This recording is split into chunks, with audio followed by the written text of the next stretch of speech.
Tá aí, muito obrigado pelo seu play mais uma vez aqui na nossa companhia no Agora é Você Podcast. O podcast que cuida de você. Aqui é diferente, né? Os outros podcasts você fica sabendo um pouco mais da vida dos outros e aqui você fica sabendo muito mais para a sua vida. Aqui a gente fala de saúde, bem-estar, autoconhecimento, né? Autoestima, tudo, autocuidado. E a gente vai falar hoje exatamente disso, né? Dos cuidados que você tem que ter aí com relação à sua audição, né? O seu olfato, o seu paladar, né? Então isso daí, até para quando você comer alguma coisa que não te fizer bem, você não mentir para os outros que não foi você. Você tem que saber reconhecer o que é seu, tá? Mas antes é o seguinte, galerinha. Tá vendo esse botão direito, ou no canto direito inferior do seu vídeo aí? Então, clica e vem. É isso daí é para facilitar a sua inscrição, porque eu te peço essa gentileza, não custa nada, é um segundinho, você toca aí, você pode deixar para tocar também depois do podcast, tá legal? Você clica aí, se inscreve, por favor, dá o seu joinha, dá o seu gostei, compartilha, participa muito aqui, recomenda os nossos episódios para que o YouTube entenda a relevância de cada episódio que a gente traz, como esse de hoje, que vai ser sensacional, tenho certeza, e para chegar a pessoas tão especiais quanto vocês também. Tá legal? Bom, então vamos falar aqui sobre a questão que eu falei para você, né? Sobre o seu olfato, sobre o seu paladar, sobre a sua audição. Para isso eu trago aqui meu convidado que é médico e cirurgião otorrinolaringologista. Você consegue falar aí? Otorrinolaringologista, ele é, tá? Com formação na Faculdade de Medicina da Universidade de São Paulo, lá pela Faculdade de Medicina de Ribeirão Preto. Ele também cumpriu residência em otorrinolaringologia, vai aprendendo isso, tem que falar isso daí direitinho, tá bom? Pelo Hospital de Reabilitação de Anomalias do Crânio, crânio-faciais, na verdade, né? Anomalias crânio-faciais, que fica em Bauru, também é uma universidade, é uma unidade da Universidade de São Paulo.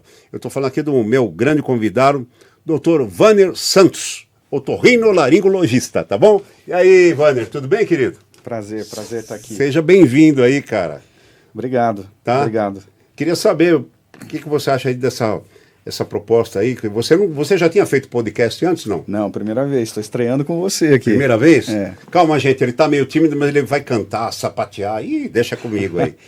Mas e aí, cara, o que você acha dessa proposta aí? Cara, muito legal. Eu queria primeiramente agradecer a você e toda a produção do Agora é Você, pelo programa que vocês estão fazendo, acho que levando bastante cultura, conhecimento, informação para as pessoas.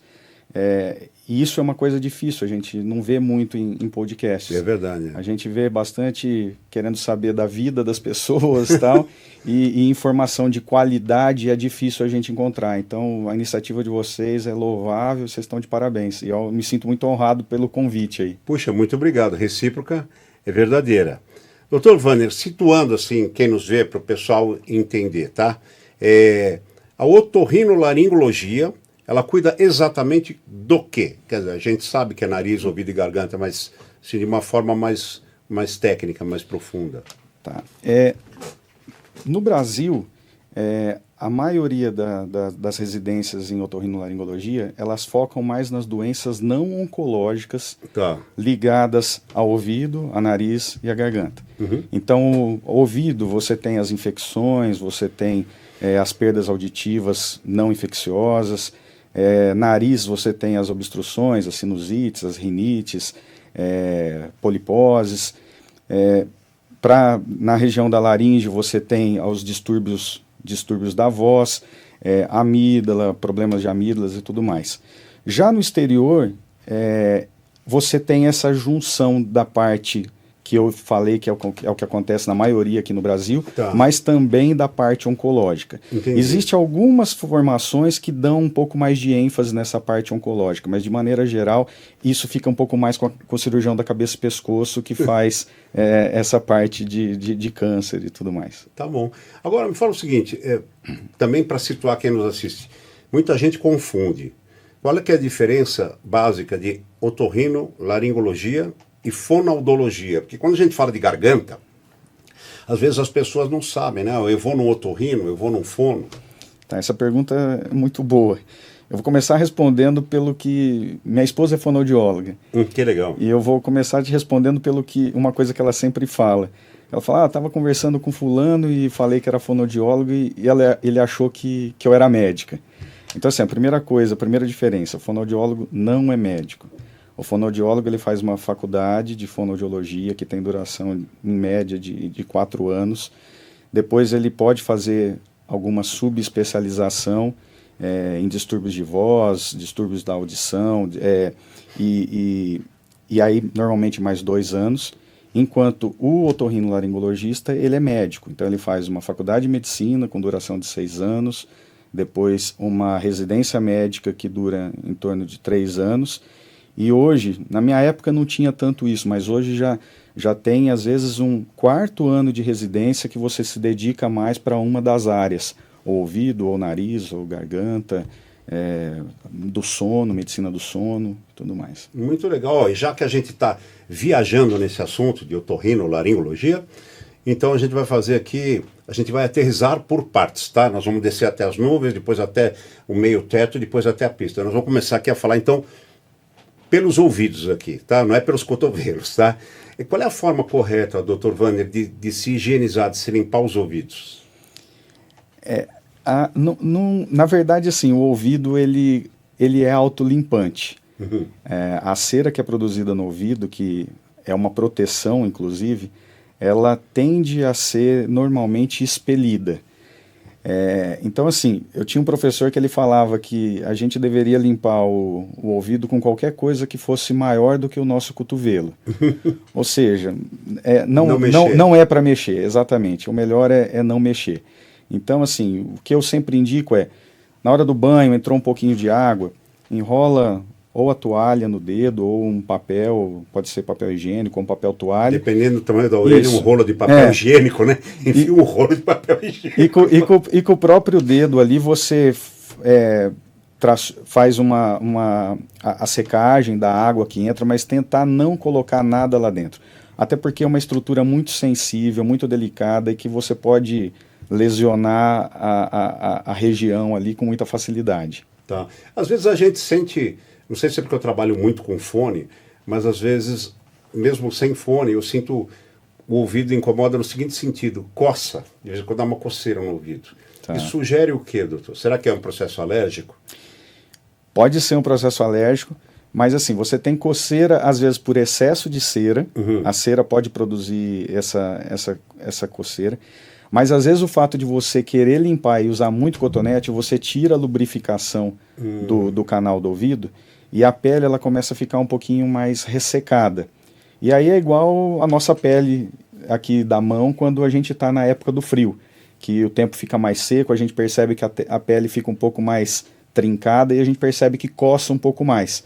E isso acontece também dentro do ouvido. Então, a coceira pode ser tanto por excesso de cera, mas também pela falta de cera. Entendi. E pode ser um processo alérgico interno.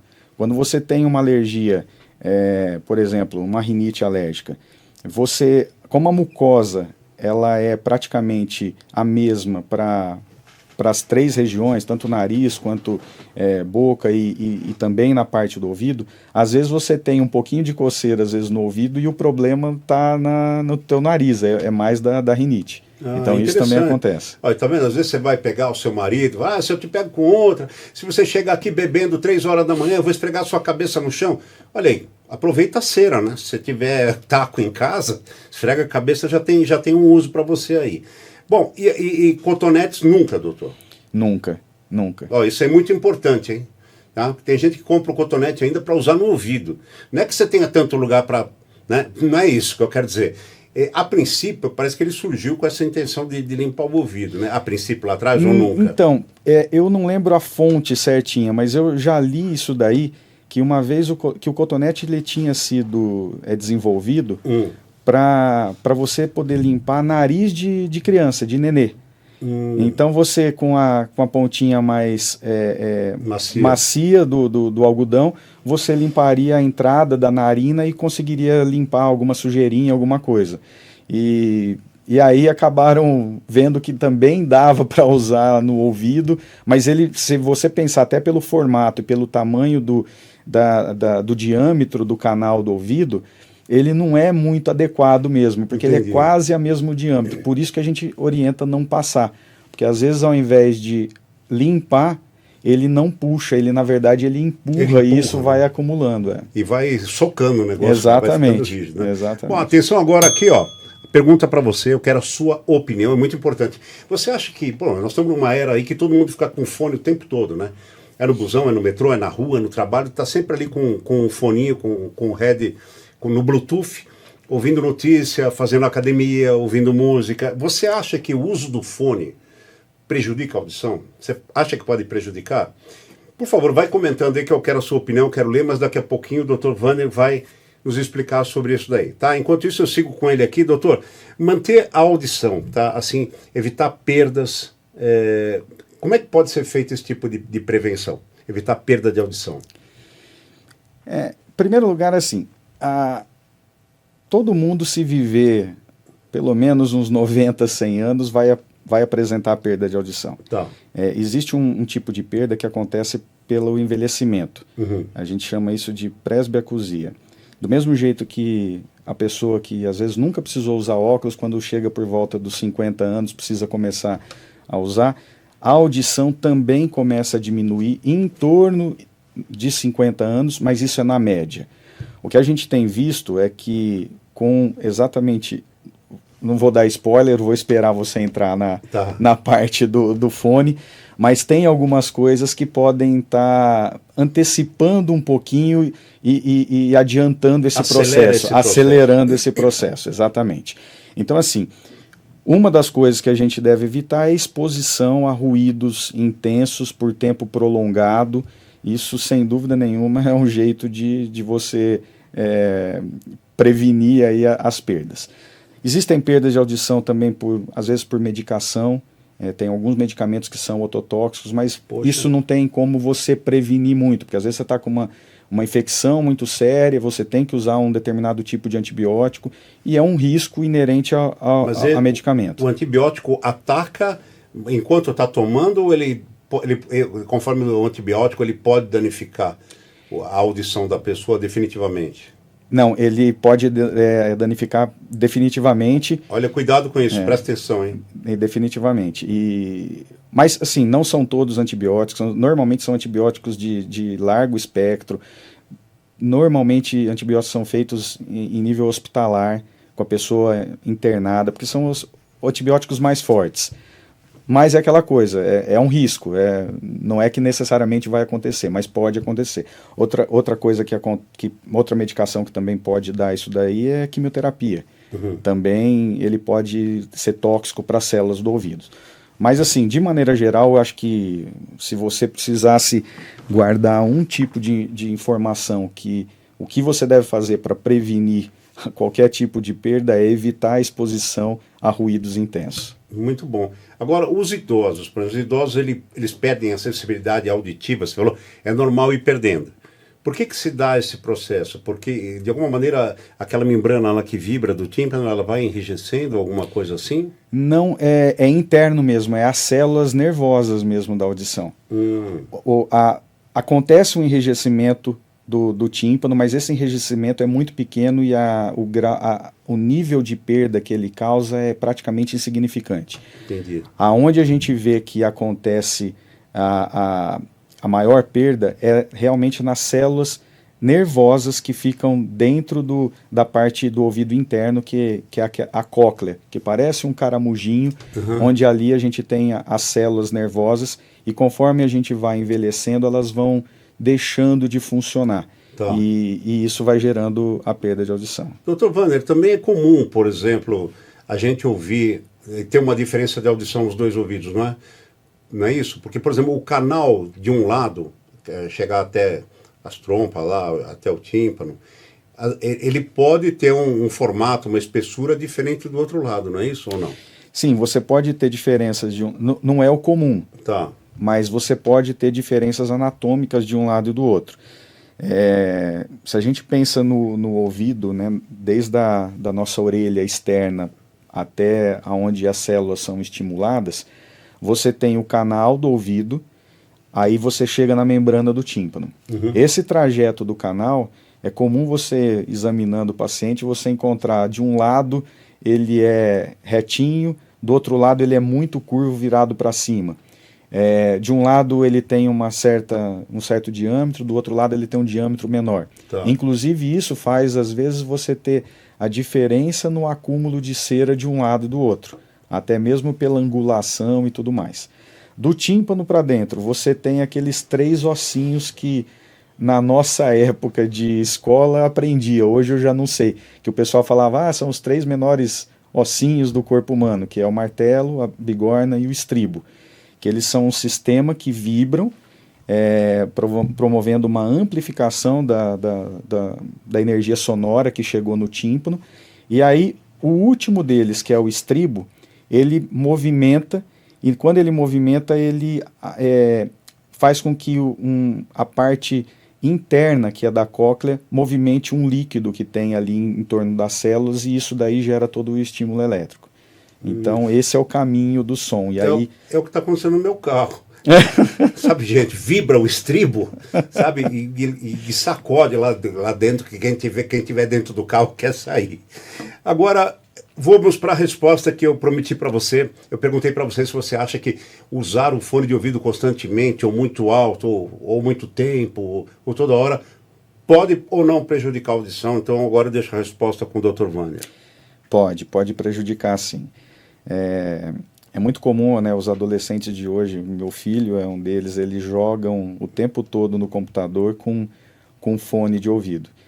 E isso faz com que a gente perca um pouco a noção do quanto eles estão escutando, se está muito alto ou não. Uhum. E na hora que você está na emoção ali do jogo, do envolvido ali, você acaba, às vezes, esquecendo e aumentando o som, porque eles jogam, às vezes, aqueles jogos de tiros que tem em primeira pessoa. Que Batidas às vezes, de carro, GTA. Exato, que escutam, às vezes, o adversário que está vindo pelas costas, e eles conseguem ter essa noção pelo fone de ouvido. Só que para isso eles aumentam muito o volume para não ter nada que distraia. E isso é muito perigoso, porque os pais, às vezes, acabam não tendo controle e não tem aquela coisa de que quando você fazia sem fone, o pai passava na sala, abaixa a televisão que está muito alta. E isso você não tem.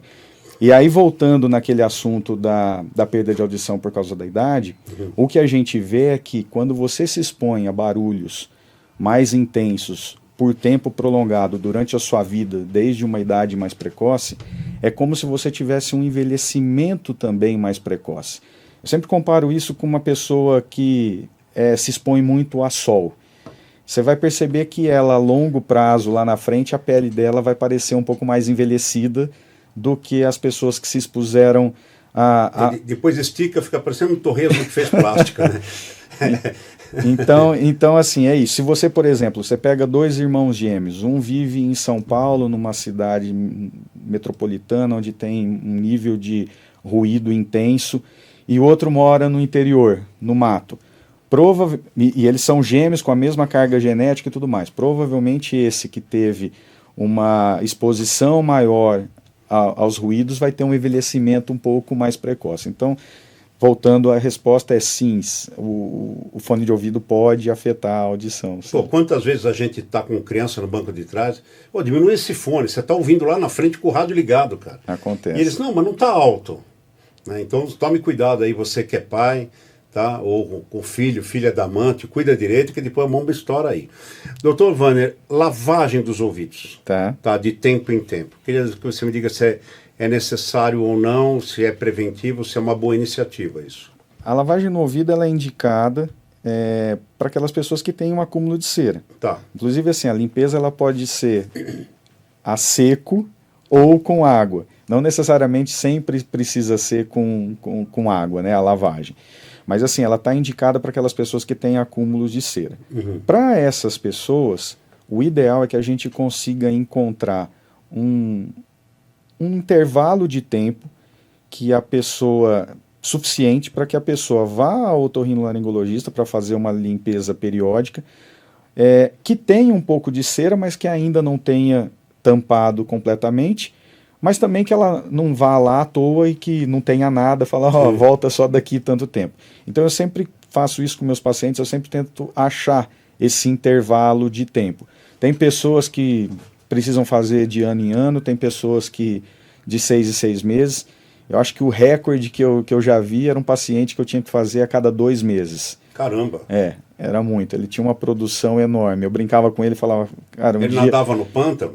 Não, pior que isso não tem relação. Isso faz parte dele. O metabolismo, né? A glândula que produz a cera é uma glândula de suor um pouquinho modificada. Então, assim, a analogia que eu faço imagina você com um amigo, vocês estão fazendo uma caminhada juntos, no mesmo sol, na mesma temperatura, no mesmo ritmo. Quando vocês chegam no destino final, um vai estar, às vezes, transpirando mais do que o outro. Quem transpirou mais ou menos não é doença, é só uma variação. A mesma coisa é a cera. A cera tem pessoas que têm uma propensão maior a produzir e outros não. Normalmente está relacionado com oleosidade da pele. Pessoas que têm a pele um pouco mais oleosa tendem a produzir um pouco mais de cera. Entendi. Olha, ele não sabe nada, viu, gente? Essa parte que forma a cera chama parquetina, tá bom? Parquetina forma a cera de incolor também, é muito boa. Mas eu queria dizer para você o seguinte, sabe que eu fui me tratar com o Dr. Wanner, aí que eu conheci ele, e fazia um tempinho que eu estava sem limpar. Aí ele falou, Pardini, vou ter que usar VAP, você aguenta aí? Então, pô, aí eu meti uma VAP na orelha. Ele falou, então você sai daqui e vai no lava rápido. Aí, mas eu continuou, viu, gente? Tá meio problemático ainda. Doutor, em caso de obstrução auditiva, é aconselhável tentar alguma coisa antes de ir no otorrino? Quer dizer, a pessoa não está ouvindo bem.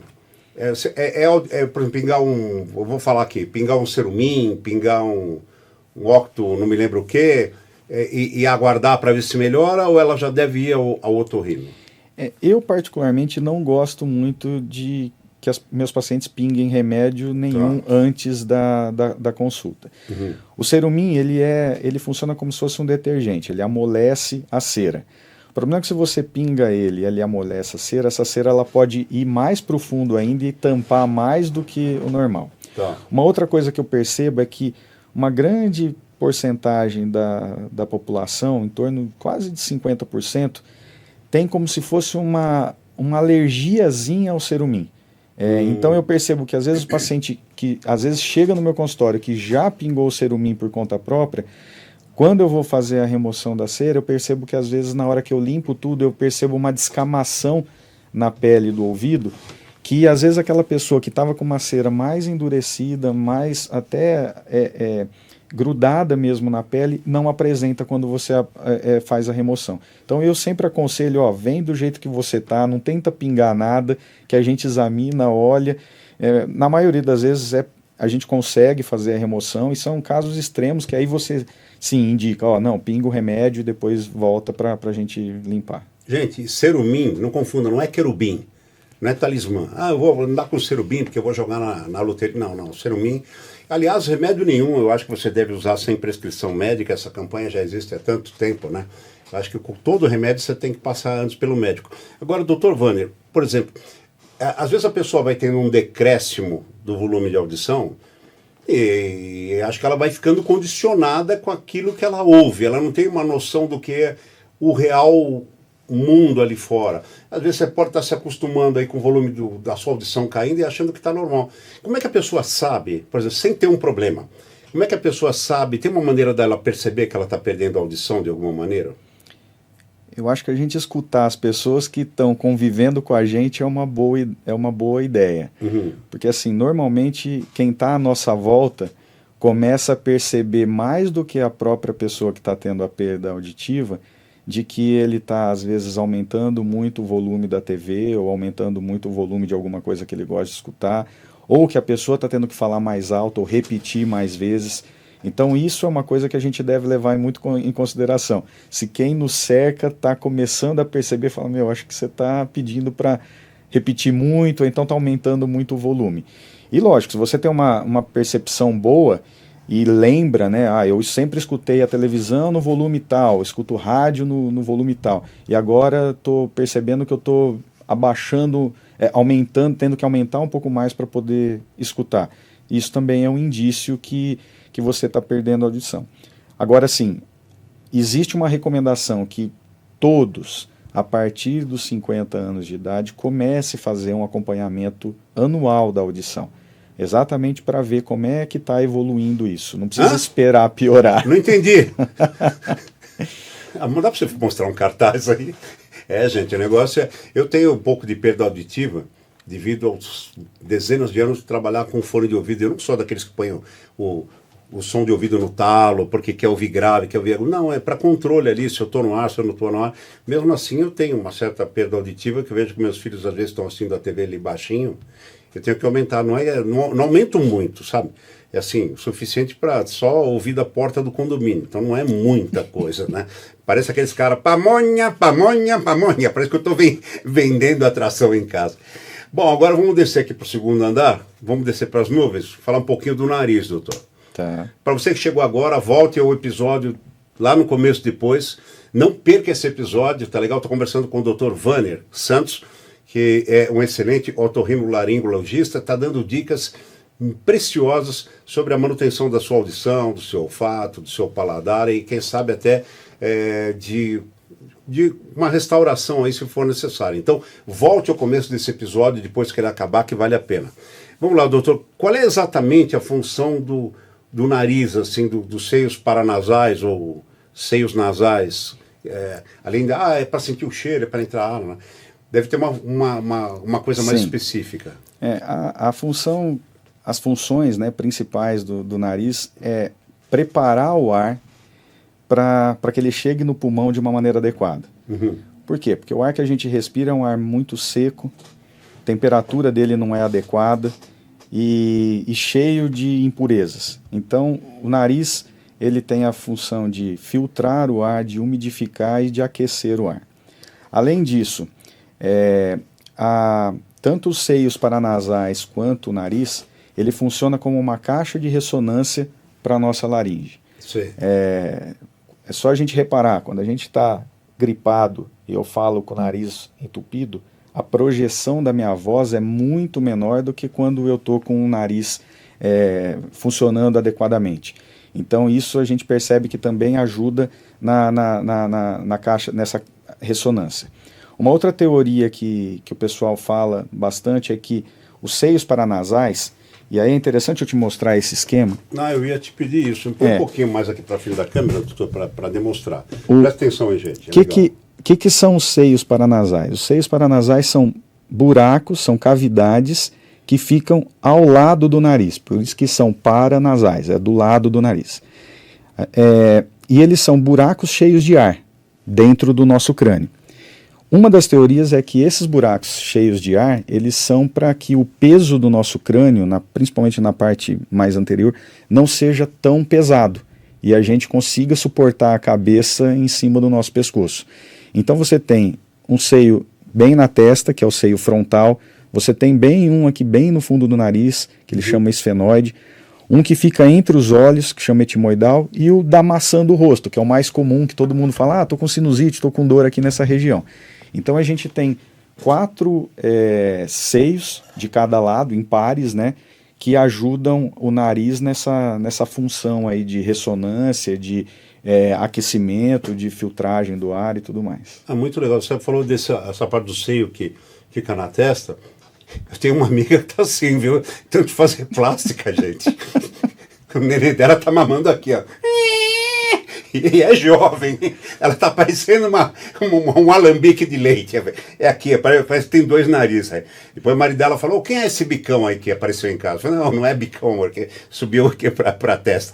Ó, falando de bom humor, doutor, eu vou fazer uma pequena pausa aqui, convidar você também para fazer um relax. Olha, esse lugar é verdadeira viagem no tempo, é o Old School Pinball, o maior clube de fliperama de São Paulo, e está entre os 3 melhores do mundo. Dá uma olhada na entrada, é uma viagem no tempo. É um verdadeiro antiquário, tem pista de dancing music dos anos 80 e 90, com o DJ ao vivo, tem objetos, até pedra do chão do mapping tem dentro. Não estou brincando, não tem mesmo. Tem sacola da Mesbla, sacola da Sears, tem um orelhão que funciona. Você bota o teu filho lá para ligar para você, ele vai falar, pai, que é isso? Como é que funciona? Você vai ter que ensinar ele a usar a roleta, tá? Tem as réplicas, Capitão América, Darth Vader, enfim, é muito legal, máquinas de fliperama que você vai recordar, ou se você nunca jogou, você vai se divertir. Tem drinks e petiscos inesquecíveis para fazer sua festa de aniversário da empresa. Vai lá, confere no Instagram, @oldschoolpinball, tá legal? Com 2 L's no final, ou fala lá pelo WhatsApp, 11 991 578-872. Agora, se você quer dar um belisco, você quer trocar uma noite de diversão por uma noite de rango legal, eu vou recomendar para você a Vacari Eventos. Meu amigo, minha amiga, para festa na sua casa, para festa da sua empresa, o que você fizer de evento, olha, sabe que a gente procura muito preço justo, né? Qualidade e higiene. E o Sérgio tem tudo esse cuidado. Ele é um chefe internacional, Sérgio Vacari, tudo é observado e olha, são massas, lasanhas, carnes, pizzas, sopas, é uma variedade tão incrível que eu vou parar de falar aqui porque está me dando fome e ele está tão longe de mim, mas pode estar perto de você, viu? No Instagram você vai lá, @vacari.vc, Vacari com 2 Cs, vacari.vc, ou manda um zap lá e pergunta, tá legal? 11 999 994 211. Agora eu vou aqui, ó, fazer outra pergunta para você. Atenção na sineta aqui. Com esses casos aí que rolou de pandemia e tal, você chegou a ficar com medo de não estar sentindo cheiro de alguma coisa? De não estar sentindo paladar de alguma coisa? E de lá para cá, quando você não sente cheiro de alguma coisa e você acha que não está resfriado, você não sente um paladar, você fica receoso com aquela história que surgiu da Covid? Me responde um sim ou não. Daqui a pouco nós vamos responder para você o que pode ser isso, se tem algum risco ou não.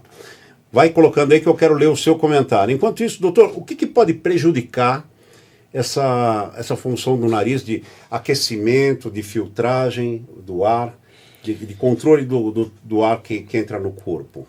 Tá. O principal prejuízo nessa função é quando você tem alguma coisa que está causando obstrução. Ou seja, que o ar deixa de passar pelo local adequado onde ele deveria passar e faz uma via alternativa. Qual seria? A boca. Nós não fomos feitos para respirar pela boca. A boca é só uma alternativa. O ideal é que a gente consiga fazer isso pelo nariz. Então, quando você tem qualquer coisa dentro do nariz que cause obstrução, que atrapalhe essa passagem de ar pelo caminho natural que ele devia seguir, você vai ter prejuízo na função. Entendi. Agora, por exemplo, a pessoa que chamavam os antigos de carne esponjosa, né? Tá. Ou desvio do septo, depois a gente vai aprofundar isso, mas acho que todo mundo sabe o que é, que causa uma obstrução, ou tem uma rinite que inflama e vai respirar pela boca, e cria, sei lá, desde pequeno um hábito de respirar pela boca, digamos. Ela não está tendo a filtragem, ela não está tendo a ambientação da temperatura do ar. Então, que danos isso pode trazer? Ou se ela respira pela boca desde criança, o organismo pode criar de alguma maneira uma defesa especial para isso? Não, quando a gente pensa no respirador bucal desde a infância, antes até das coisas mais simples que podem causar, mas que são graves também, o que a gente mais se preocupa é com a deformidade crâniofacial que isso vai gerando na criança. A criança, quando ela começa a respirar pela boca, o pálato, que é o céu da boca, que é essa região aqui, ela começa a ser empurrada para cima. Tá. E conforme isso vai fazendo, a gente aqui está num corte que eu estou vendo uma hemiface cortada no meio e ela é para cima. Mas quando eu olho no sentido, quando você me olha de frente, a minha maxila, ela começa, quando o céu da boca ele vai subindo, a minha maxila vai começando a ficar mais estreita. E isso provoca alterações e deformidades que vão fazer com que no futuro essa criança tenha necessidade de usar aparelho ortodôntico. Então, assim, isso gera uma deformidade crânio-facial mesmo. Então, esse seria, acho que, o maior problema de você não respirar pelo nariz. Agora, a gente costuma observar bastante que é muito comum as pessoas que não respiram bem pelo nariz, elas têm mais infecção de garganta, elas podem ter mais problemas no ouvido.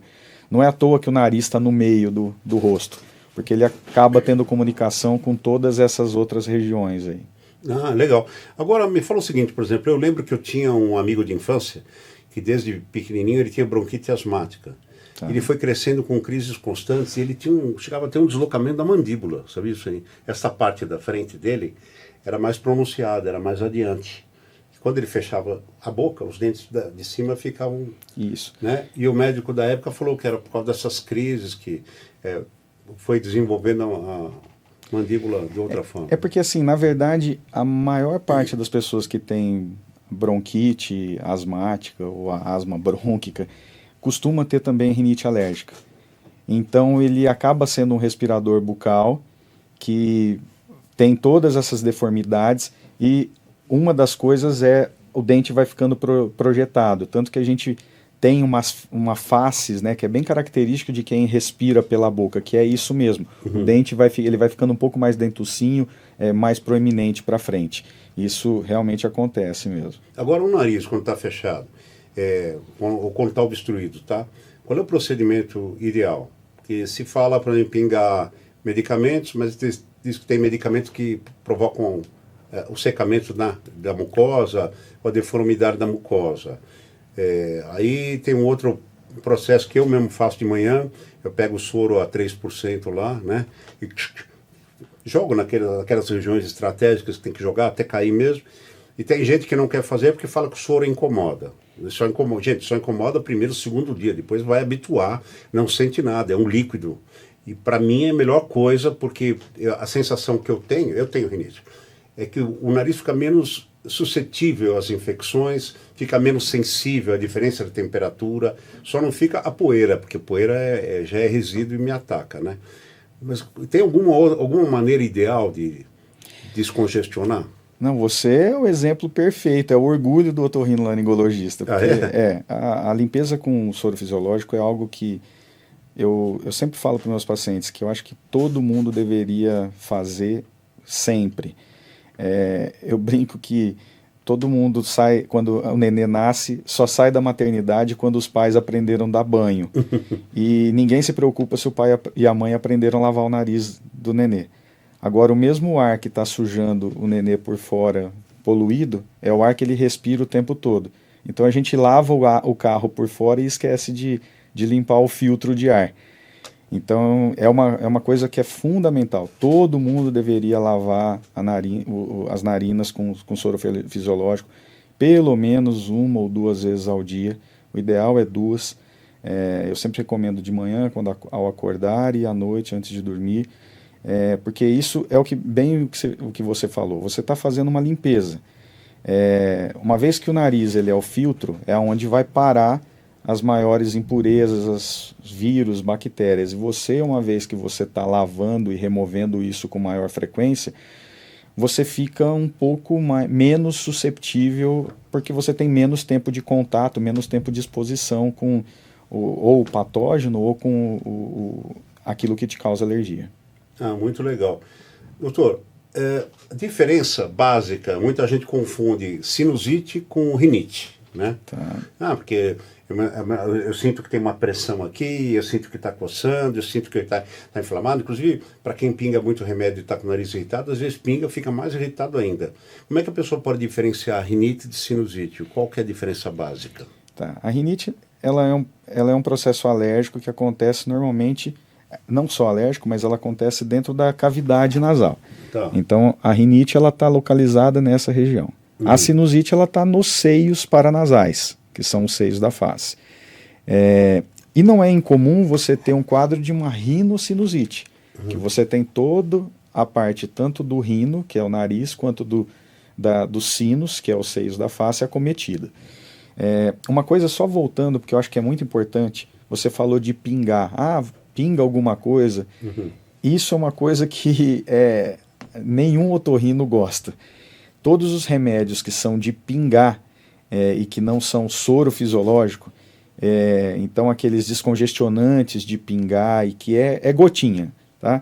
Esses remédios eles viciam, eles causam dependência, a longo prazo eles podem dar problemas cardiovasculares. Olha aí, gente. Então assim, esse é o tipo de remédio que esse nunca está indicado, tá? Porque você tinha comentado até na pergunta anterior, eu acabei não falando. Todos eles são vasodilatadores? Não? A maioria.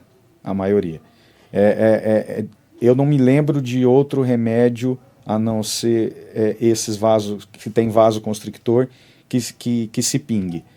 Você tem o soro fisiológico, às vezes, que pinga com conta-gota. Mas aqueles frasquinhos brancos que normalmente você já pinga direto do próprio recipiente, do próprio frasco, você pinga direto do nariz, normalmente esses remédios têm vasoconstrictor e não são indicados. Presta muita atenção nisso, tá bom, gente?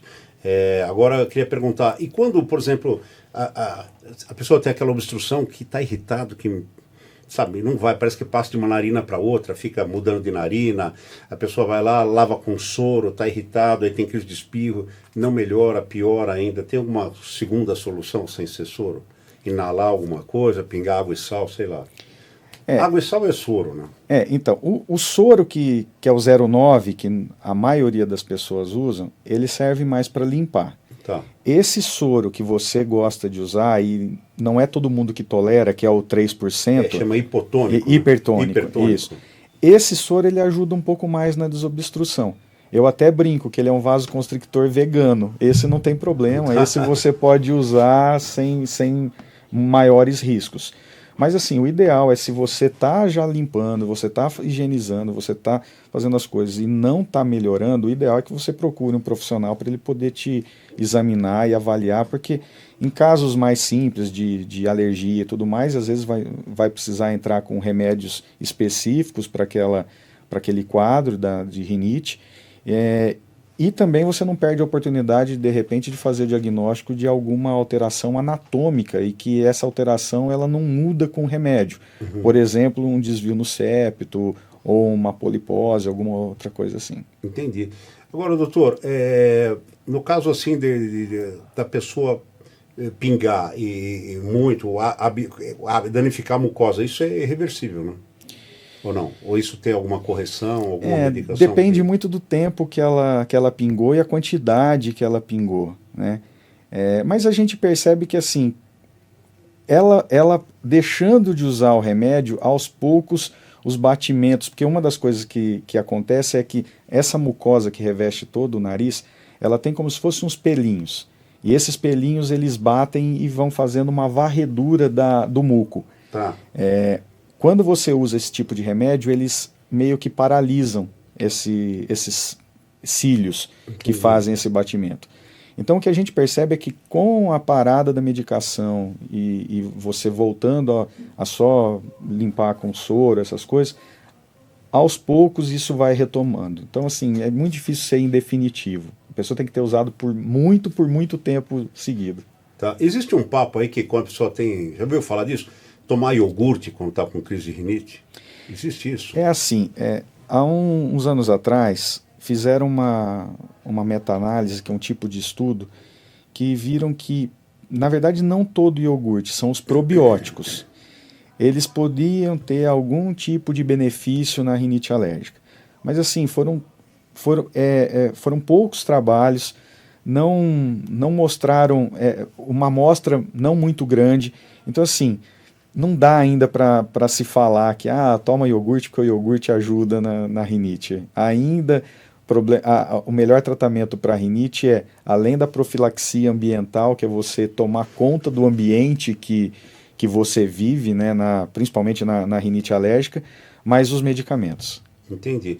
Bom, a gente perguntou agora há pouco para você, preste muita atenção, a gente perguntou para você se você já ficou sem olfato ou paladar e ficou com medo disso por causa daquelas ideias. Olha, quando não sente olfato ou paladar há muito tempo, é Covid, não sei o quê. Eu digo para você que eu me conheço, eu sei quando eu fico sem olfato, sem paladar, porque eu fico, então eu não me incomodo e eu espero a coisa retornar. Mas eu percebo que uma das coisas fundamentais é o sono.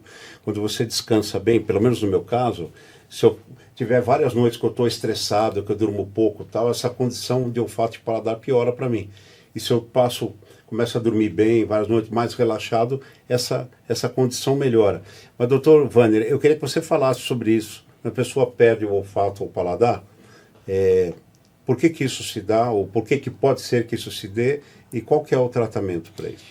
Tá. Você pode ter perda de olfato por infecções, que era o que acontecia na Covid, mas que antes da Covid você tinha, às vezes, perda do olfato e do paladar com resfriados, com gripes comuns, e que você tinha uma congestão nasal muito grande. Sempre que você tem uma congestão nasal e a dificuldade na passagem de ar, essa região aqui de cima do nariz é onde estão as células olfatórias. Tá. Então o ar passa nessa região com um pouco mais de dificuldade. Então isso daí pode gerar a perda do olfato e, consequentemente, a perda do paladar. O paladar está muito ligado ao olfato. cerca de 60%, 70% do paladar ele está associado ao olfato. Então, se eu perco o olfato, provavelmente eu vou ter uma diminuição boa do meu paladar. Bom, isso são as virais, que são pontuais, acontecem e voltam. Mas tem pessoas que têm isso cronicamente, ela nunca sente o cheiro. Então, é sugerido que você passe numa avaliação, porque você pode ter ou um desvio de septo, que faz com que o ar não passe muito na região mais superior ali do nariz, ou então pólipos, que é um outro tipo de doença que acontece no nariz e que pode ficar na região mais superior e atrapalhar a passagem de ar. Eventualmente, mas é raro, e eu não queria que as pessoas ficassem com isso na cabeça, mas você pode ter alguns tumores também que obstruem. Mas, em suma, qualquer coisa que obstrua a passagem de ar na região mais superior pode afetar o olfato. Eu vou dizer para vocês que eu fiquei, acho que quase 2 anos sem olfato e paladar. Vários aniversários, vários natais, passagem de ano, todo mundo comendo, ia na casa de amigos, vem jantar aqui um camarão, vem jantar... E eu não tinha o prazer adoro café, de tomar um vinho, nada, não sentia. Eu sentia o salgado, o ácido, o doce e o amargo, né? E o azedo, os 5. Eu sabia diferenciar, mas não tinha paladar. E demorou muito para eu descobrir, fui tentando encontrar, investigando, e só depois que eu comecei a tomar o prednisolona, não sei, 20 miligramas, que era uma dose cavalar, que eu vi que comecei a sentir. Aí eu falei, não, alguma coisa está obstruindo, né? E aí se investigou, foi o caso dos pólipos que você colocou aí. O pólipo, gente, é que nem um sagu, certo, doutor? Isso. Mais ou menos que nem um saguzinho, forma umas bolinhas lá, um tecido meio borbulhante ali, entendeu? Umas bolinhas, isso daí atrapalha. E se você tivesse olfato e paladar por muito tempo, em vez de recorrer a remédio, mais uma vez, vale recorrer a um profissional, né? Exatamente. Então. Os pólipos, eles são uma degeneração da mucosa, e a mucosa ela vai ficando mesmo, parecendo um cachinho de uva. Ela vai formando ali, ele é bem vascularizado, é rico em água. E uma coisa que é importante falar, porque às vezes as pessoas ficam preocupadas assim, mas eu tenho pólipo e eu já ouvi falar que quem tem pólipo no intestino, esse pólipo pode virar câncer. O pólipo do nariz vira câncer? Não, o pólipo do nariz não vira câncer. Você precisa cuidar exatamente porque ele te atrapalha no olfato, te atrapalha na respiração, em outras coisas, mas não é pré-maligno, ele não tem essa natureza de... Com o tempo ele... Não existe essa associação. Essa associação, exatamente. Entendi. Mas é uma doença que tem que ser cuidado. Quem tem essa tendência a formar pólipos pode ter recorrência, por melhor que tenha sido o tratamento que o médico fez, pode voltar. Então essa é uma doença que tem que cuidar bem, bastante. Mas a origem, você falou que é uma deformidade desse tecido. Mas é alérgico isso? Não, não é alérgico. Ela é uma degeneração. A pessoa que tem... ela tem propensão a formar pólipos no nariz. A má oxigenação é um fator. Você tem isso daí como um causador. Mas tem pessoas que você já operou, você limpou, você deixou tudo aberto, a pessoa está respirando muito bem e os pólipos voltam. Por quê? Porque ele tem uma informação dentro dele, no corpo dele, que a mucosa nasal dele é mais propícia à formação de pólipos. Muito louco isso daí. Agora, você falou em desvio do septo. É uma cirurgia necessária ou eletiva? Ou a pessoa opta? Quer dizer assim, você fazendo a correção, vai melhorar alguma coisa da saúde ou qualidade de voz, alguma coisa assim? A cirurgia do septo, ela é uma cirurgia que ela melhora a qualidade de vida. Então, assim, todo mundo que tem desvio de septo precisa operar? Não. Se a gente pegar na rua agora 10 pessoas e eu examinar essas 10 pessoas que não têm queixa nenhuma, provavelmente eu encontro desvio de septo em 7 ou 8 pessoas. Então, quando que está indicado a uma correção do desvio?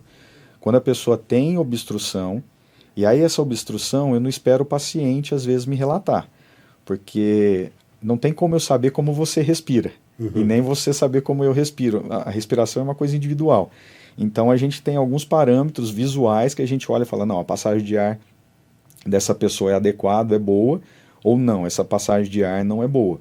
Lógico que a gente tem alguns indícios também.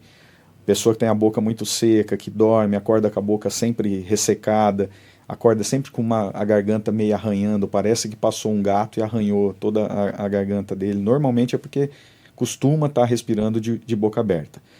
Outra indicação, pessoas que têm muitas sinusites com repetição, vira e mexe, tem qualquer gripe, a gripe evolui sempre por uma sinusite. Nesses casos você tem indicação da correção cirúrgica do desvio de septo. Muito legal. Agora uma pergunta que não quer calar, que é horrível. Bom, já comento isso. Ainda se usa o bendito do tampão nasal na cirurgia de nariz, do desvio dos septoplastia, que é a correção do desvio do septo, ou polipectomia, que é retirada do pó. Enfim, mexeu lá dentro, cavocou. Ainda se usa o tampão nasal? A resposta é infelizmente ainda sim. Entretanto, não são todos os profissionais que usam. Por exemplo, você usa? Eu não uso. Tá. Todos os meus pacientes saem do centro cirúrgico. Olha a dica, hein? Sem nenhum tipo de curativo no nariz.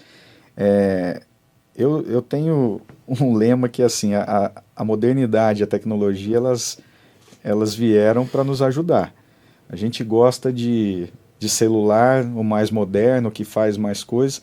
Só que às vezes o próprio médico que gosta de modernidade, na hora da cirurgia, ele procura ficar com aquilo tradicional. Então assim, eu tentei sair um pouquinho da caixinha e eu uso algumas coisas um pouquinho diferentes. Hoje muita gente já faz a cirurgia com o uso de vídeo, do sistema de vídeo, por via endoscópica, o que faz imagina você estar operando uma estrutura pequenininha, que é o nariz, e que antes eu aprendi a operar desse jeito tradicional que você me conta, pondo tampão e tudo mais. E a gente operava com uma luzinha na testa, iluminando dentro do nariz e tentando enxergar uma profundidade enorme. Você nunca tentou trabalhar no metrô, aproveitando essa experiência? É quase no lugar isso. Do tatuzão? É quase isso. E você tem, em contrapartida hoje, a possibilidade de entrar com uma ótica que projeta a imagem de um nariz que é minúsculo, numa tela grande, em alta resolução, que você consegue ver detalhes da estrutura anatômica, inclusive ver detalhes de vasos, onde você pode melhorar e estancar mais o sangramento quando está acontecendo. Além disso, eu uso ainda uma outra tecnologia que eu particularmente gosto muito, que é o uso do laser. Quando eu falo em laser, o pessoal às vezes pensa que é a espada do Darth Vader. Que você passa e corta de uma vez. Não, é o contrário. A tela, ele é um laser de contato, ele é um laser que até demora mais até para cortar do que o bisturi, do que um cautério que corte. Mas o laser ele me dá um pouco mais de precisão e o laser, como ele é pulsado, ele esquenta e esfria, e o dano térmico no tecido é menor. Com isso, a recuperação e o inchaço no pós-operatório e o desconforto que o paciente tem no pós-operatório é menor do que com os métodos convencionais. E aí, quando eu associo uma imagem em alta resolução com esse sistema de laser que me ajuda até, inclusive, a estancar sangramentos, porque o laser ele faz uma fotocoagulação. Eu não tenho necessidade de deixar nenhum tipo de curativo, então a pessoa sai da cirurgia sem nenhum tampão, sem nada. Fantástico isso, gente. O tampão, vocês sabem o que é. Eu fiz a bendita polipectomia e com septoplastia. Eu tinha um problema do pólipo, que eu falei para vocês aqui agora há pouco, não tinha olfato e paladar por um bom tempo. E aí quando operou, foram 6 horas de cirurgia na época, e eu operei num lugar muito bom. Mas, enfim, era outra época e aí eu vi que eu estava com um tampãozinho no nariz, né? E aí, acho que depois de uma semana eu voltei lá no consultório da médica, foi uma cirurgiã muito competente também, me operou. Vamos tirar o tampão? Vamos. Aí ela deitei a cabeça e ela, não sei, um frasquinho, não sei se era benzina ou era água oxigenada, jogou. A gente tem que umedecer. O que eu estou imaginando, gente? Mas o tampão é um tampão, que é um negócio que está aqui, ó, para não sair um sangue eventual. Não, o tampão não é o tampão. O tampão é um OB que cola a ponta do nariz com a base do cérebro, entendeu? Assim, não é isso. Mas a hora que ela começou a puxar, gente, aquilo começou a sair, aí começou a doer, comecei a lacrimejar, falar, pera. E ela jogava o líquido, e não parava, sabe? Eu achei que ela tinha enfiado a rodovia dos Tamoios no meu nariz. revestido com algodão e não para. Aí aquilo tá, aí começa a doer, juro, sai um negócio, né, fica aqui, é comprimido lá dentro e vai realmente percorrer todo o canal. E aí quando ela conseguiu tirar, eu falei, para, que eu estava um pouco mais tranquilo, eu estava suando, ela falou, agora você descansa, a gente já tira o outro. Eu falei, oi? Eu achei que era um que dava a volta e saía, que não, eram 2 tampões. Então essa técnica que o Dr. Vanner usa, que dispensa o tampão, pelo amor de Deus, se você um dia tiver que optar, procure esse cara aqui, não opere usando tampão, não quero que ninguém passe pelo que eu passei. A não ser que te paguem muito bem por isso. Né? Para o pessoal que está assistindo ter uma ideia do que o Oscar falou, é o seguinte, isso aqui é um esquema em 3D, é muito menor do que o nosso rosto. Se a gente imaginar que toda a cavidade nasal e o que é mexido é desse tamanho, só nesse esquema, que é menor do que na realidade. Então você vê que no mínimo o tampão seria desse tamanho. Mas na pessoa mesmo viva, em real, ela é até um pouco maior mesmo. Nossa. O incômodo é grande. Eu não sei se você lembra da sensação, mas eu escutava muito isso, que parecia que tinha tirado o cérebro pelo nariz. Sim, porque ele vem doendo durante... ele está em contato com todo o canal aqui nasal, certo? E aí a pontinha lá, sangrou, operou, tá colado, né? Tem aderência que a gente chama.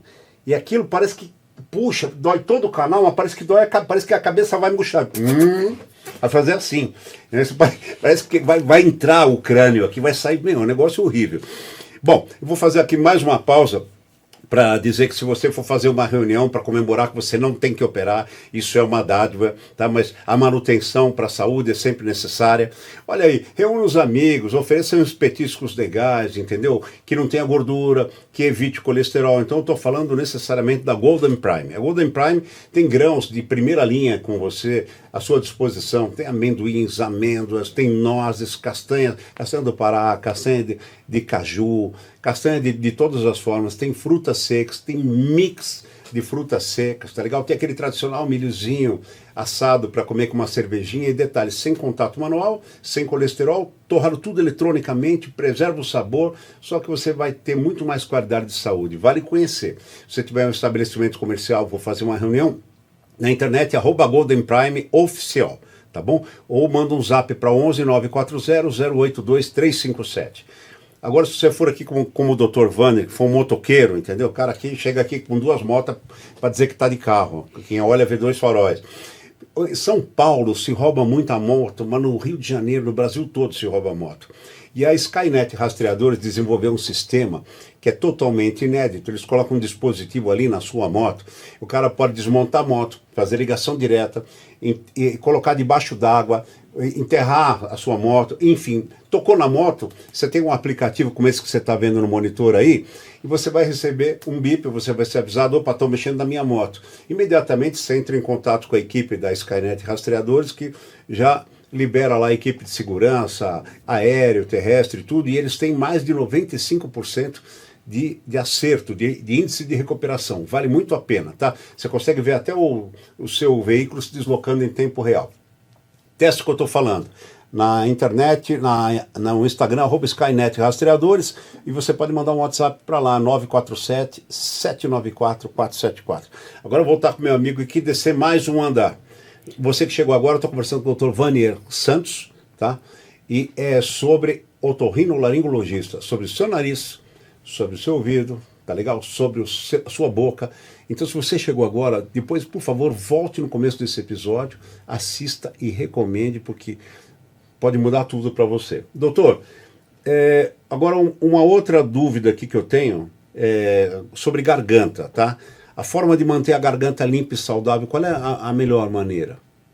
O que a gente pode fazer? Água? A água é o melhor produto para limpar Hidratar a garganta. bastante? Hidratar bastante. Você fala garganta no sentido da voz, é isso? A voz, a faringe, colutórios, assim, que é uma coisa que a gente gargareja. O colutório, ele pode ser usado como um antisséptico, mas eu sempre oriento não usar nenhum que tenha álcool na formulação. Tá. Porque o álcool, ele é um irritante da mucosa. E todo o revestimento dessa região do nosso corpo, ela é extremamente sensível ao álcool. O álcool, ele é irritante dessa região. Tá. Então, assim, às vezes existem aqueles colutórios que tem na composição álcool. Então, eu sempre oriento o que tem só a base de água. Eu vou voltar um pouquinho só para responder uma coisa que eu acho que eu não respondi na última pergunta que você fez. Você perguntou se o nariz tinha podia influenciar alguma coisa na voz. Isso. E a resposta é sim. Lembra que eu falei no início que uma das funções é ajudar na ressonância. Então, quando a gente melhora a função nasal e desobstrui o nariz, seja tirando um pólipo ou então tirando um desvio de septo, você tem uma melhora da projeção da voz. E isso é muito interessante, porque assim, eu tenho alguns pacientes que são cantores e que após as cirurgias, eles ganham em extensão vocal, principalmente para os agudos. Eles não perdem os graves, mas os agudos eles conseguem melhorar um pouco mais. Eles alcançam um pouco mais nos agudos. Então, sim, melhora inclusive a voz. Eu tive amigos que eram cantores, né? Fizeram a cirurgia do nariz e após a cirurgia também as esposas ganharam tampões de ouvido. Os caras cantavam o dia inteiro, bicho. Sabe? É terrível essa história aí, né? Porque é aquela história, pô, eu não consigo dormir, meu vizinho toca piano a noite toda.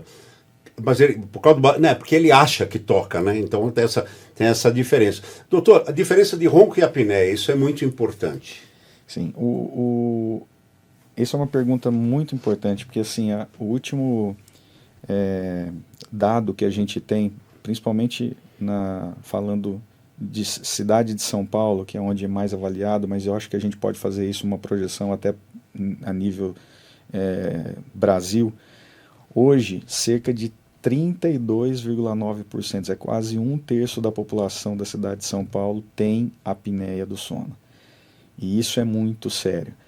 E vamos lá, qual a diferença então do ronco e da apneia? O ronco é aquele problema que causa um desconforto social. Uhum. O ronco você tem a passagem de ar... Que a esposa dorme com o trator. Exatamente, e você tem a passagem de ar por uma região mais estreita. Isso provoca, pela resistência e o turbilhonamento do ar, a movimentação de algumas estruturas mais flácidas e provoca o barulho. Eu costumo falar que, assim, imagina uma flauta. Uhum. A flauta, se você tampar todos os buraquinhos e não deixar sair ar por nenhum lugar, você não tem barulho. Você só tem barulho quando tem passagem de ar. Então, o ronco, ele é um problema muito mais para as outras pessoas que estão dormindo com você do que para você mesmo. Já a apneia não, porque na hora que você está tendo a apneia, você está em silêncio. Você não está tendo passagem de ar. A apneia, gente, se é que você não sabe, eu tenho certeza que você sabe. Mas só lembrando, são intervalos de você para de respirar. Tá? Deixa eu só fazer um parênteses aqui. Você falou que volume de ar passando por um local reduzido. Aí faz trepidar as estruturas. Por que esse local é reduzido? A obesidade é um fator? É um fator. Engorda o pescoço por dentro, a garganta? Isso, é um dos fatores, a obesidade pode ser, mas você tem algumas musculaturas da faringe que quando você dorme, algumas se relaxam, mas tem outras que às vezes contraem. E nessas contrações você pode ter um estreitamento. Agora, você pode ter estreitamento de repente por uma amígdala muito grande, você pode ter estreitamento pela região nasal. É importante quando a gente olha nesse modelo aqui, que a passagem de ar, ela começa pelo nariz, passa por aqui, passa nessa região atrás do céu da boca, entre as amígdalas e a base da língua, até chegar na traqueia. Da traqueia até a entrada do ar aqui no nariz, em qualquer uma dessas regiões, você pode ter o estreitamento. Então, a gente costuma dizer que a apneia, ela não é quando é obstrutiva, ela não acontece em um local só. Ela pode ser em vários níveis. E na apneia você tem ou um estreitamento muito grande, com uma passagem de ar muito pequena, ou o estreitamento completo, uma pausa completa e a obstrução completa da passagem de ar. Essa, basicamente, é a diferença entre a apneia e ronco. Agora, isso não pode ter um aspecto neurológico? Eu estou te falando assim, a pessoa está tensa, ela não dorme, está preocupada com um monte de coisa, ela toma um vinho, qualquer coisa, dá aquela relaxada, e por conseguinte, relaxa também a musculatura. Sim. E ela pode ter o ronco, Sim. e da mesma maneira ela pode ter a apneia, até por causa desse relaxamento, ou só o ronco? Pode acontecer os dois. Tanto que eu sempre falo, quando às vezes a esposa entra com o marido na consulta e ela fala, olha, ele não para de roncar, eu não aguento mais. Mas, eu falo, mas é todo dia ou é só quando ele bebe? Porque assim, quando a pessoa bebe qualquer bebida alcoólica que relaxa a musculatura, ou então quando a pessoa está muito cansada, que também tem um relaxamento excessivo, é mais propício a você ter esse tipo de evento. Uhum. Aconteceu um caso interessante esse ano. Eu atendi um paciente que ele, durante a conversa, olha, eu não roncava, e nem tinha problema, mas minha esposa tem falado que ele foi pontual, faz 2 meses que eu tô roncando. E durante a conversa, né, a anamnese que a gente vai tendo e tal, ele falou uma coisa interessante, falou, olha, eu mudei de emprego e eu estou fazendo um tipo de trabalho agora que eu tenho me esforçado mais fisicamente. E eu chego em casa com dor. E todo dia eu estou tomando relaxante muscular. Eu suspendi o relaxante muscular. Resolveu o problema da pessoa. Mas ele conseguiu dormir sem o relaxante? Não, aí teve outras estratégias para ele conseguir. Tá. Você faz cirurgia do ronco?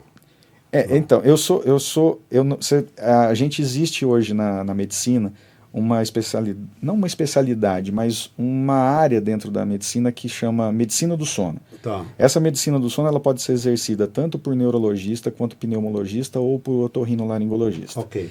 Eu não tenho essa especialidade. Eu me declaro como um cirurgião do sono. Tá. Por quê? Porque eu faço cirurgias para aquelas pessoas que têm problemas na parte obstrutiva. Tá, então, respiratória, né? Quando o problema é obstrutivo, tem algum lugar dessa região que eu falei aqui no esquema, que tem obstrução e vale a pena operar, eu estou disponível para fazer esse tipo de intervenção. Entendi. Eu estou te perguntando porque existe um comentário que a cirurgia do ronco, às vezes o próprio cirurgião não aconselha, que fala que pode voltar, né? É que é assim, hoje em dia, como que a gente faz o diagnóstico? Eu vou voltar um pouquinho antes do tratamento, eu vou voltar uma etapa. O diagnóstico de apneia ou do ronco e tudo mais, ele é feito basicamente com 2 exames. Eu particularmente, eu me utilizo 2 exames para fazer o diagnóstico. Um que é amplamente difundido, que é a polissonografia, que é aquele exame que a pessoa vai, normalmente num local, colocam vários sensores e é monitorado durante uma noite, e ali você tem o registro de como foi a sua noite, e ali você é capaz de ver quantas pausas respiratórias aquela pessoa tem, como que foi o período e tudo mais. Esse tipo de exame é muito legal, porque ele mostra a gravidade do problema. Ele mostra, olha, você está tendo X pausas por hora, porque esse é o índice que a gente usa até para falar da gravidade. Então, assim, tem pessoas que têm 95, 98, 112, acho que a maior que eu já vi foi 118 pausas por hora. Por hora. Por hora. Então, isso é uma apneia severa, gravíssima. Então, mas ele me dá a gravidade. Mas se você olhar todo o descritivo desse laudo, ele fala assim, ó, você tem uma apneia obstrutiva, mas ele não me fala onde é essa obstrução. E esse sempre foi o grande pulo do gato, aonde é a obstrução. Há uns anos atrás, um brasileiro, e isso eu acho muito legal salientar, porque aqui no Brasil a gente tem às vezes o péssimo hábito de não valorizar o que é nosso. Isso. Né? E isso é muito legal. Tem um brasileiro que eu tenho o prazer de conviver com ele, que é o Dr. Fábio Rabelo, que no mundo, quando você falava num tipo de exame que chama endoscopia do sono. O que é essa endoscopia do sono? Você passa uma fibrazinha por dentro do nariz com a pessoa dormindo, mas é um sono induzido, você induz com medicamento, e você ficava observando para ver como que era o tipo de obstrução e aonde que fechava em todo esse trajeto que a gente está vendo aqui. O grande questionamento que sempre teve sobre esse tipo de exame era, quem me garante que eu não estou sedando demais o paciente? O que você está vendo durante o exame não é só o efeito da medicação, e não é o que acontece de maneira verdadeira quando a pessoa está dormindo em sono espontâneo na casa dele. E o Dr. Fábio, a tese de doutorado dele foi exatamente em cima disso. O que ele fez? Falou, bom, todo mundo acredita e confia na polissonografia. Ótimo, então nós vamos fazer o seguinte, eu vou fazer a polissonografia metade do tempo sem nada de sedação, e a gente vai ver quantas pausas respiratórias ele teve, e vou fazer a outra metade do tempo com uma sedação controlada que mimetiza, que imita o sono natural. Por quê? Porque você não pode sedar exatamente muito profundo. Para isso você tem alguns parâmetros que são utilizados. Quando ele fez nessas duas situações, ele viu que o número de pausas respiratórias com sedação e sem sedação praticamente era a mesma. O que mudava? Mudava as fases do sono. Porque, lógico, você estava usando um remédio para induzir o sono, então ele nunca ia ser igual o sono natural. Mas o mais importante não tinha variação nesse número de eventos. E isso fez com que esse tipo de exame, que chama endoscopia do sono, ganhasse uma credibilidade mundial. Porque antes, no mundo inteiro, quem inventou isso não foi ele, tá? Esse exame ele já é feito há muito tempo, começou na Inglaterra, depois tinha um grupo holandês que fazia muito, mas sempre quando você estava em congresso e eles iam falar sobre isso, existia esse questionamento. Quem me garante que o que você está vendo não é porque está muito sedado. Com o advento desse exame, você consegue visualizar melhor. E aí, voltando naquela sua primeira pergunta de as pessoas falam que muitos otorrinos até não indicam a cirurgia porque acham que pode voltar. Uhum. Quando a gente começou no nosso grupo a indicar as cirurgias baseado nesse exame, a gente teve a nossa taxa de sucesso melhor. Por quê? Porque quando você vai na literatura e olha as taxas de resultado das cirurgias antigamente que tinha para esse tipo de tratamento do ronco e da apneia, você tinha um índice entre 40% e 50%, que é uma taxa muito baixa de sucesso para uma cirurgia que ela é dolorida. Quando a gente começou a associar esse exame para indicar melhor a cirurgia ou não, a gente teve uma taxa de sucesso indo para em torno de 86%. Aí você me pergunta, fala, bom, então o que acontece? Vocês estão operando melhor? Vocês fizeram alguma coisa melhor? Não, ao contrário. A gente está indicando melhor a cirurgia. Entendi. E a gente usa esse exame até para contraindicar a cirurgia. A única coisa é que, infelizmente, ainda esse exame não tem cobertura pela maior parte dos planos de saúde. Hoje esse exame ainda é um exame que é feito particular, até porque existe uma resistência grande de uma parte ainda dos otorrinos, principalmente do Brasil, de aceitar que esse exame é legal e que tem a sua utilidade, principalmente em você saber quando opera e quando não. E acho que o principal é isso, é você saber quando não opera, porque é isso que dava muita falha. Você foi tão explícito, não sei se vocês ouviram os sirenes aqui atrás. Tem gente já vindo o resgate trazendo gente para ser operado aqui no estúdio. Gente, depois vocês procuram o Dr. Vander aí, que a gente vai dar uma fonte. Olha, nosso tempo infelizmente está esgotando, infelizmente mesmo, porque esse papo está sensacional.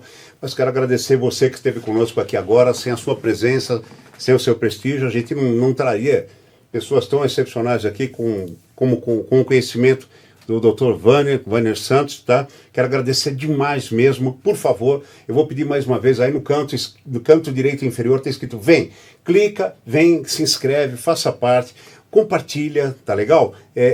Recomende esse vídeo, porque a gente precisa da sua participação para continuar levando conteúdos assim relevantes, e o YouTube precisa entender que é relevante, e só com a sua participação. Então você vai lá, clica, dá o seu joinha, tá legal? Vai na descrição desse episódio aqui, tem links importantes para você. Olha, tem o delivery, você passa a receber o podcast diretamente no seu celular, com o assunto e o link para assistir toda semana.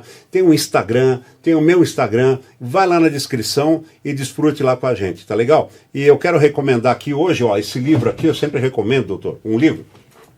Como manipular e persuadir milhares de pessoas, mas é no bom sentido. Viu? Isso daqui é do meu amigo excepcional psicanalista. Primeiro episódio aqui da série do podcast foi com o doutor Ricardo Ventura. É maravilhoso esse livro. Ele ensina você a se comunicar para vendedor e tudo. É fantástico, tá legal? E a editora do livro aqui é a... Deixa eu ver aqui. Como manipular... Eu acho que é dele mesmo, hein? atrás. EP Editora. EP Editora, como manipular e persuadir milhares de pessoas. E eu vou fazer aqui uma última pergunta que eu não podia deixar de fazer para ele, doutor. Tem gente, profissionais da voz como eu, mais cantores, cara da noite, mas você que está assistindo também, né? Vai dizer que não. Às vezes o pessoal fala assim, quando a garganta tá ruim, antes de eu ter que usar a garganta, eu tomo um conhaque com limão, eu tomo uma colher de mel, eu gargarejo com qualquer coisa aí, com água morna, e aí a voz fica legal. Procede isso, doutor? Então acho que aquela resposta que eu dei sobre os colutórios lá já responde um pouquinho. Já respondeu. O álcool é péssimo. Tá. O mel, ele é muito viscoso, Tá. Ele não tem essa propriedade de ser adstringente. O que teria mais, poderia ajudar, é uma água morna, isso sim, eu acho que não teria. Água sempre ajuda. Tem algumas pessoas que costumam fazer nebulização, Tá. porque isso dá uma limpada legal. Nebulização é a inalação. Isso, inalação. Uma outra coisa, a maçã é uma fruta que acaba limpando e ajudando bastante. Essas coisas a gente sabe que funciona melhor. Agora álcool não costuma ajudar muito não. Doutor Vâner Santos, pela sua simpatia, sua presença e todo o conteúdo que você nos acrescentou, a Gift for You, olha, você vai levar uma canequinha igualzinha essa aí. Muito obrigado. Tá bom? Para você obrigado. Tomar sua água morna quando os amigos estiverem tomando vinho. Você entendeu como é que é? Você vai tomar água morna e fala, não, gente, eu não vou tomar gelado, não vou tomar álcool, nós estamos conversando, eu vou tomar, me dá um copo de água morna. Você vai apoiar, né? Tá bom? Você acertou, gosto muito de caneca. Obrigado, querido. Então, onde o pessoal pode tirar uma dúvida com você? Rede social, site. Eu tenho o site da nossa clínica, que é www.noasp.com.br. Tá legal. Produção, depois anota, coloca em caracteres, por favor. Legal. Tá bom, então. Estivemos aqui conversando sobre otorrinolaringologista, prevenção e manutenção do Dr. Vâner Santos. Qualquer outra dúvida, pegue com ele lá, porque a gente explodiu, não estourou, a gente explodiu o tempo, mas eu não consegui cortar, porque o assunto era muito relevante, como sempre é, e sempre eu tenho estourado. Beijo no coração, até o próximo episódio. Muito obrigado, doutor. Obrigado pela sua presença. Oscar. Obrigado, eu que agradeço. Cada vez mais sucesso aí na sua profissão. Amém. Obrigado. Obrigado. Não, estou falando isso porque uma vez, cara, eu não percebi que eu engoli uma aliança. Então, a aliança é até mais perigoso. Hein? Então, eu fui na padaria e aí eu só percebi na hora que eu fui fazer um exame de toque. Mas era... O médico era canhoto, né? Ele pôs o dedo solteiro e saiu casado. Entendi. Aí eu percebi que eu tinha engolido uma aliança.